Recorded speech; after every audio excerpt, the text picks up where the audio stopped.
আসসালামু আলাইকুম সবাইকে এমএস ইংলিশ একাডেমির আরো একটি নতুন স্পোকেন ইংলিশে স্বাগতম। আজকে আমরা চমৎকার আরো একটি স্পোকেন ইংলিশ শিখবো। দেখো আজকে আমরা কি শিখবো। আজকে আমরা এই যে তিনটা বাংলা লিখে রাখছি, এই তিনটা বাংলা দিয়ে আমরা শত শত বাংলা তৈরি করার টেকনিকটা শিখে নেব।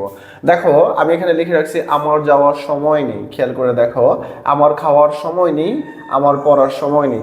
অর্থাৎ বাংলা বাক্যে যখনই তুমি বলবা কোনো কিছু করার টাইম নাই, যে দোস্ত আমার টাইম নাই, আমার খাওয়ার সময় নাই, আমার পড়ার সময় নাই, আমার গোসল করার সময় নাই, আমার খেলার সময় নাই, আমার স্কুলে যাওয়ার সময় নাই, আমার কথা বলার সময় নাই, আমার রান্না করার সময় নাই।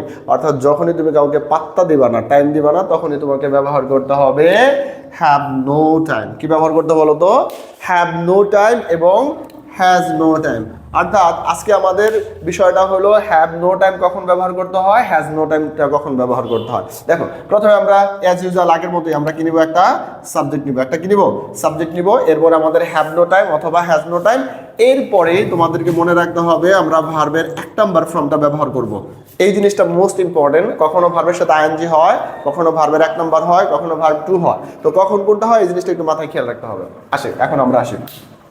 এখন আমি যদি বলতে চাই আমার যাওয়ার সময় নাই, তাহলে আই হ্যাভ নো টাইম।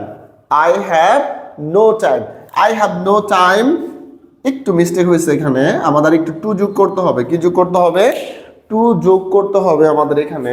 এই টাইমের পরে আমাদের একটা টু যোগ করতে হবে। একটু খেয়াল করো তোমরা, যে I have no time to, তাহলে এখানে আমরা লিখতে পারি টাইম টু। আচ্ছা, তাহলে আমরা কি লিখবো? I have no time to go. আমার যাওয়ার সময় নেই। এখন যদি বলি আমার খাওয়ার সময় নেই, I have no time to eat. আমার খাওয়ার সময় নেই। আমার পড়ার সময় নেই। I have no time to read. আমার পড়ার সময় নেই। আমার লেখার সময় নেই। I have no time to write. আমার লেখার সময় নেই। আমার দেখার সময় নাই। বলতেছে দোস্ত একটু দেখে যাও, বলতেছে আমার টাইম নাই, আমার দেখার সময় নেই। I have no time to see. আমার দেখার সময় নাই। আমার কথা বলার সময় নাই, সময় দিতেছে না। তাহলে কি বলবা? I have no time to talk. আমার কথা বলার সময় নাই। আমার টিভি দেখার সময় নাই। I have no time to watch TV. আমার টিভি দেখার সময় নাই। আমার ফুটবল খেলার সময় নাই। I have no time to play football. আমার ফুটবল খেলার সময় নাই। ঠিক এখন তো বললাম আমার সময় নেই। আমরা তো সবসময় নিজেরটাই বেশি বলবো। এছাড়াও যদি বলি যে তোমার সময় নাই, you have no time to go. তোমার যাওয়ার সময় নাই। You have no time to eat. তোমার খাওয়ার সময় নাই। You have no time to read. তোমার পড়ার সময় নাই। দেখো তোমাদের অনেকে মনে হয়েছে স্যার শিখে গেছে রোজ, কিন্তু আমাদের একটা জিনিস মনে রেখো, আমরা প্রত্যেকটা ভিডিও থেকে তোমাদের 3টা বিষয় শেখাই। অর্থাৎ প্রথম আমরা অ্যাফার্মেটিভ, এরপরে নেগেটিভ, এরপর ইন্টারোগেটিভ। তুমি যখন স্পোকেন ইংলিশে একটা রুলস দিয়ে 3টা করতে পারবা, তখনই তোমার স্পোকেন জার্নিটা ক্লিয়ার হবে। আর তোমরা যখন নাকি শুধুমাত্র একটা শিখে চলে যাইবা, তখন কিন্তু তোমাদের ইন্টারোগেটিভ কাউকে প্রশ্ন করতে পারবা না। তখন তোমাদের কি হবে?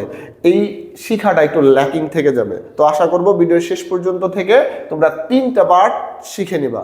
যেমন ধরো আমি যদি প্রশ্ন করতে যাই, তোমার কি কথা বলার সময় নাই, তোমার কি লেখার সময় নাই, তোমার কি পড়ার সময় নাই, তোমার কি আসার সময় নাই, তোমার কি খেলার সময় নাই, তখন কিভাবে বলবা? তো এগুলো আমরা এই পার্টটা একটু পরে আমরা শুরু করব। এখন আসি যে স্যার হ্যাভ তো দেখাইলেন, তাহলে হ্যাজটা কখন ব্যবহার করব? হ্যাজটা ব্যবহার করব আমরা 3rd পারসন সিঙ্গুলারের ক্ষেত্রে, অর্থাৎ হি সি অথবা কোনো নামের ক্ষেত্রে আমরা হ্যাজ ব্যবহার করব। এখন যদি বলি তার যাওয়ার সময় নাই, he has no time to go. তার যাওয়ার সময় নাই। তার খাওয়ার সময় নাই, he has no time to eat. তার খাওয়ার সময় নাই। তার রান্না করার সময় নাই, he has no time to cook. এই হি বলছি তার মানে ছেলের রান্না করার সময় নাই। যদি মেয়ের হয় তাহলে কি হবে?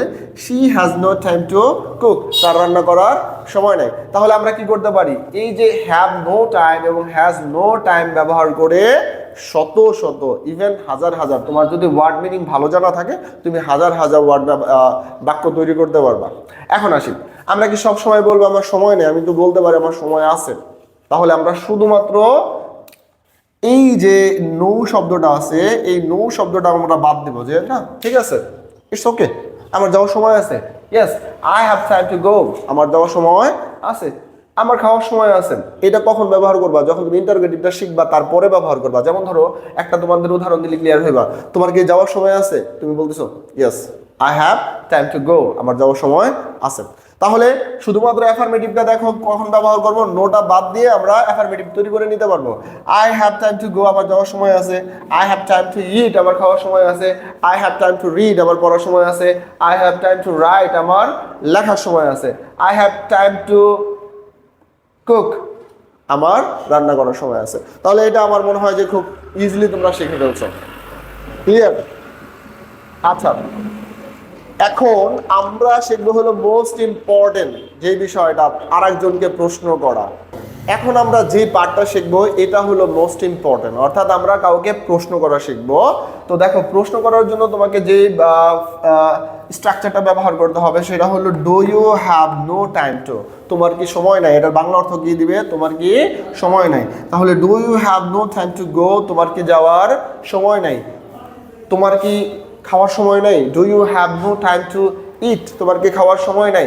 তোমার কি পড়ার সময় নাই, do you have no time to read, তোমার কি লেখার সময় নাই, do you have no time to write. তোমার কি দেখার সময় নাই, do you have no time to see, তোমার কি দেখার সময় নাই। তোমার কি আসার সময় নাই, do you have no time to come, তোমার কি আসার সময় নাই। তোমার কি এখানে থাকার সময় নাই, do you have no time to stay here, তোমার কি এখানে থাকার সময় নাই। তোমার কি গোসল করার সময় নাই, do you have no time to take, তোমার কি গোসল করার সময় নাই। এখন ইউ ক্যান অলসো সে, আমরা যেখানে বলছি হলো আই হ্যাভ নো টাইম, এটাকে তোমরা বলতে পারো I don't have any time, আমার কোনো সময় নেই। কি বলতে পারো, I don't have any time.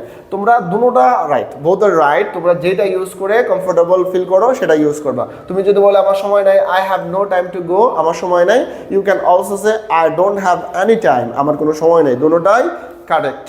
এখন যদি বলি দেখো, I don't have any time to go, আমার যাওয়ার কোনো সময় নাই। I don't have any time to read, আমার পড়ার কোনো সময় নাই। I don't have any time to write, আমার লেখার কোনো সময় নেই।